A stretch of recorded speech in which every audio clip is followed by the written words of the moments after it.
Today I'd like to talk to you about endgames. There's some things you need to know about endgames, quite a lot you need to know about endgames, and I haven't got time to tell you all of it. But what I'm going to do is tell you how to find out all of it. And the first one is find out about basic checkmates. So the first thing, if you're never going to finish a game of chess unless you know how to finish one off, so learn how to checkmate your opponent and win a game when you're well ahead in material, and that's usually the first thing we study. So amongst the mates that you start off with, do you know how to checkmate with a king and a queen against a bare king? So I mean, you can be shown how to do it, but then the most important thing is to practice. You can practice against a computer maybe, or practice against a friend, so you take turns in being white and take turns in being black, and actually see how fast you can do it. If you can do it in, say, 15 moves, can your friend do it in 14? Make a race of it. And swap round, can you do it faster? And once you've cracked the king and queen endgame, perhaps you can try with 2 rooks, or with 1 rook, or with no rooks and 2 bishops. And so you've got enough material to checkmate. See how fast you can checkmate and see if you can learn the technique. A rook against king happens a lot. 2 bishops I don't think I've ever had, but it's not a bad thing to learn, I suppose. Capablanca used to recommend it because it taught you the power of the 2 bishops acting together, and you learn other things about cutting off the king and so on. So practice all those first and get the hang of those.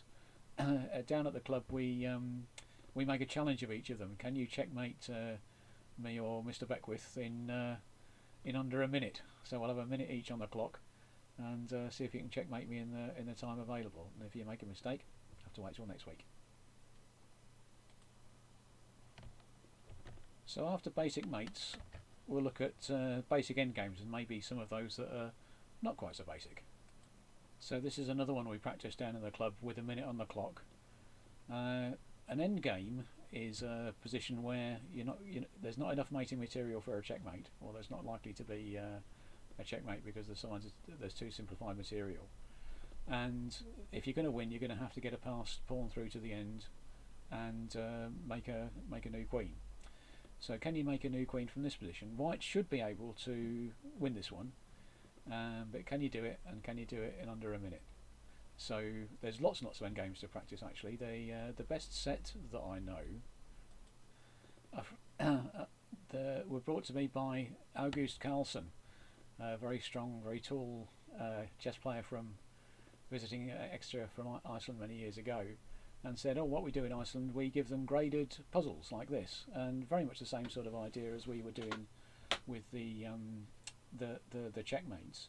You get a position to start from and you learn it, and when you think you can do it, you try it against somebody who knows it better than you do. So I don't think they ever put a time limit on it, but for example, white can win this endgame, and it's a forced win, but it's not entirely easy.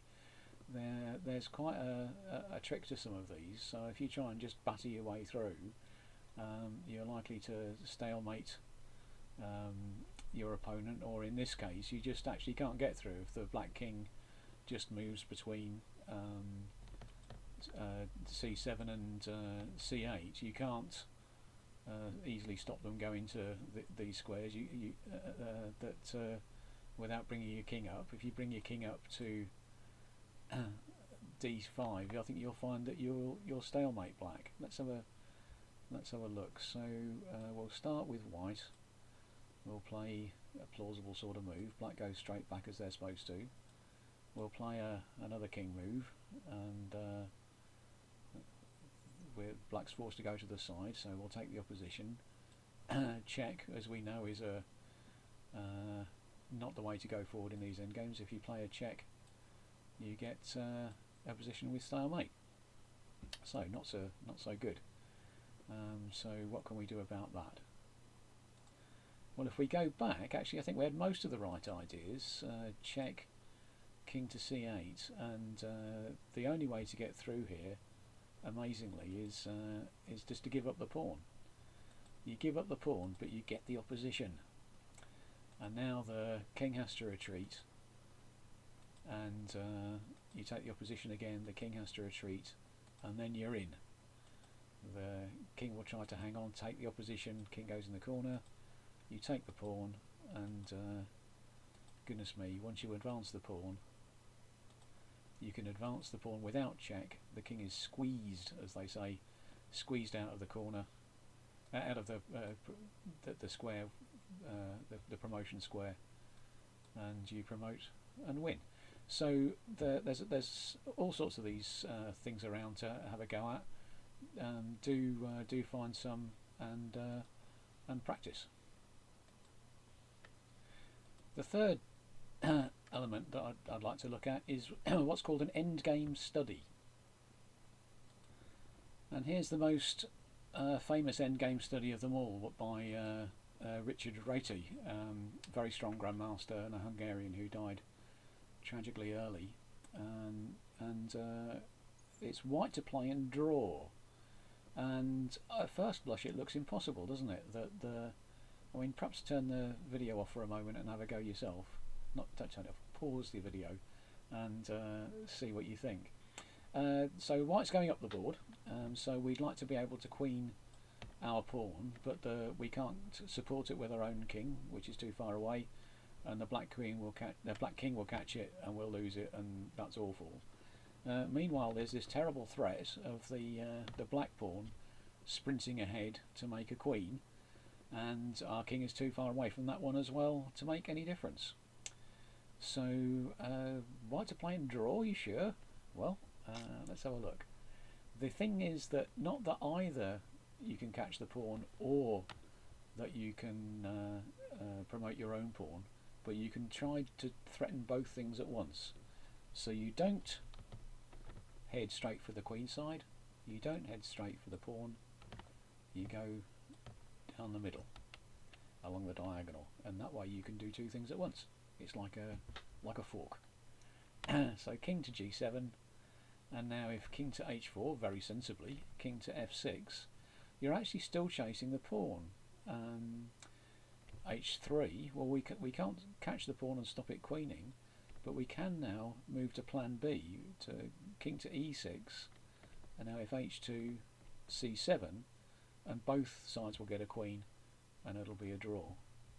If after king to f6 black decides to rule out that possibility of you queening by playing something like king to b6, we'll play king to e5, and now if king to c6, we're just in time to catch the black pawn. I mean, absolutely beautiful little thing, to put so many ideas and such subtlety into something with so few pieces. I just think it's brilliant. So do enjoy that one.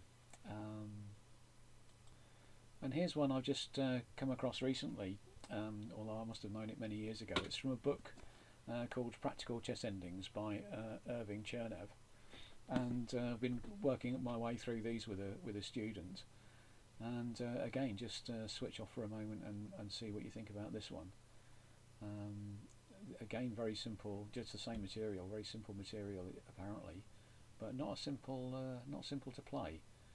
And it's by published in 1921, just the year before the Reti ending, I think, and by a chap who's, or it could have easily been a woman, whose name I can't pronounce, Dedrle, Dedrle.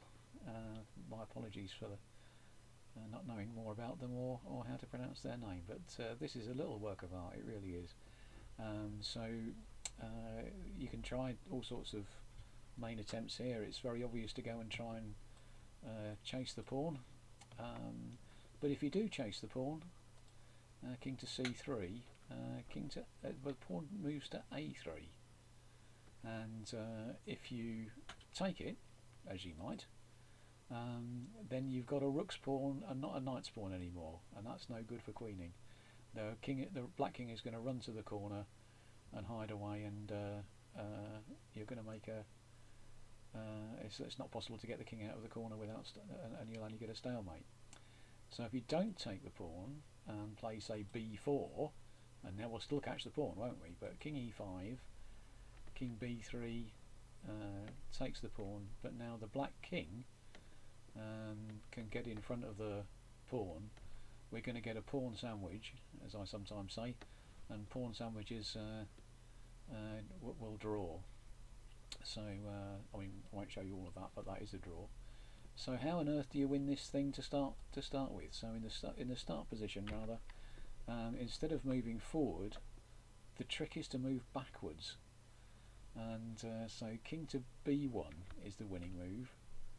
And now if a3, b3, king to e5, king takes, and now your king can get in front of the pawn or alongside the pawn, and it's no longer a draw. So this is without the pawn sandwich between the two, this is a win.